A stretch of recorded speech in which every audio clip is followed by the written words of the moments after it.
Hello folks, I'm Seb Ford and welcome to day 6 of GameSpot's E3 highlights. Every day this week we've been taking a stroll back through the very best to come out of this year's Expo.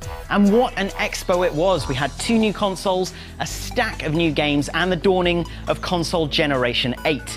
And with newer consoles, newer hardware, and with newer hardware, better graphics. So let's do the graphics episode.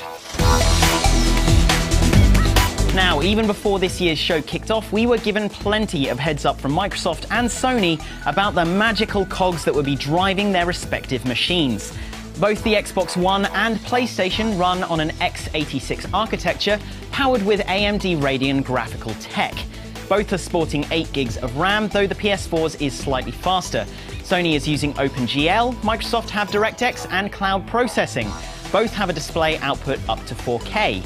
Basically, in terms of graphical prowess, we've never seen the 2 competitors running a closer race. It's far too early to be calling which machine is looking better or even capable of better, but right now they are both looking fantastic.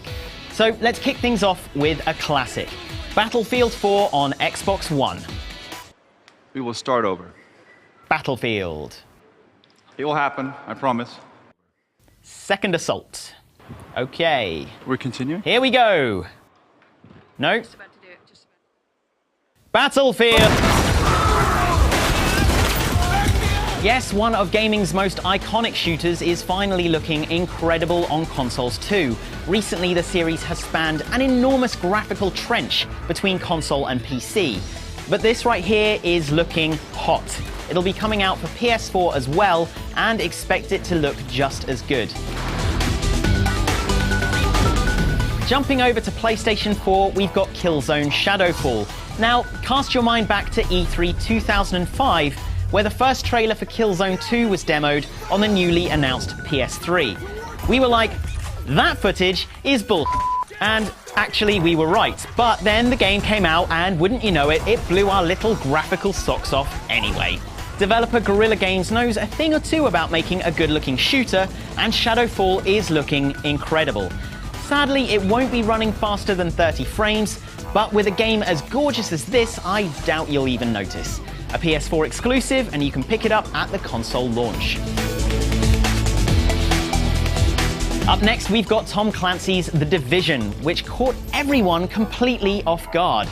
During its unveiling at the Ubisoft presser, the game was demoed live on PlayStation 4. Running on the Snowdrop engine, we see the multiplayer team strolling through a beautifully rendered post-pandemic New York. But the attention to detail is really what sets this apart. The bullet holes in the windows, the light breaking through the clouds, and possibly my favorite moment of E3 this year. Holy f***ing balls, the door. He closed the f***ing door. Did you see that? Stunning. Truly the next generation of interactive entertainment is finally upon us. The Division's door-closing antics will be available on Xbox One as well, with Ubisoft still umming and erring about other platforms. This next one doesn't need much of an intro. It's The Witcher 3, and it looks excellent. Particular props to their flame effects and the stunningly crafted environments. Knowing The Witcher 3, we can also expect to see some next-gen funny business as well. The Witcher 3 seducing its way across Xbox One, PS4, and PC. Now it's time for a special one-off, most graphical mouth of E3 2013, which goes to NBA 2K14. Not bad, huh? Soak it in, Playboy. Just look at the graphics on that gob. But the question is, can he and his mouth ball? Can I ball? That's funny. Thanks, I'm a funny guy. So he can ball too, and NBA 2K14 does look good. Ah, it's the mouth again! We also finally saw that Quantic Dream's disembodied old man head does, in fact, belong to an old man body. While the Dark Sorcerer was little more than a tech demonstration, it was running in real time on PlayStation 4. I'll let this one speak for itself. The particle effects, the lighting, the character detailing, all incredible. Whatever Quantic Dream has in store for us next gen, bets are it will be breathtakingly beautiful. And probably involve a QTE or two. And finally, we have Forza V. Microsoft's flagship racing series and arguably their most graphically refined exclusive to appear out of this year's E3. According to Turn 10's Dan Greenawalt, the new generation won't just be about high poly counts and texture resolution. It'll be... What will it be about, Dan? The new generation is about capturing the details that make our world human. This is air you can taste. Translated as tons of bugs splatting all over your lovely shiny car. Taste the air. But truly, Forza 5's attention to detail is undeniable. Their use of lighting is particularly impressive, not only in creating powerful sunblooms on track, but all the way down to the car interior reflections off the driver's side windscreen.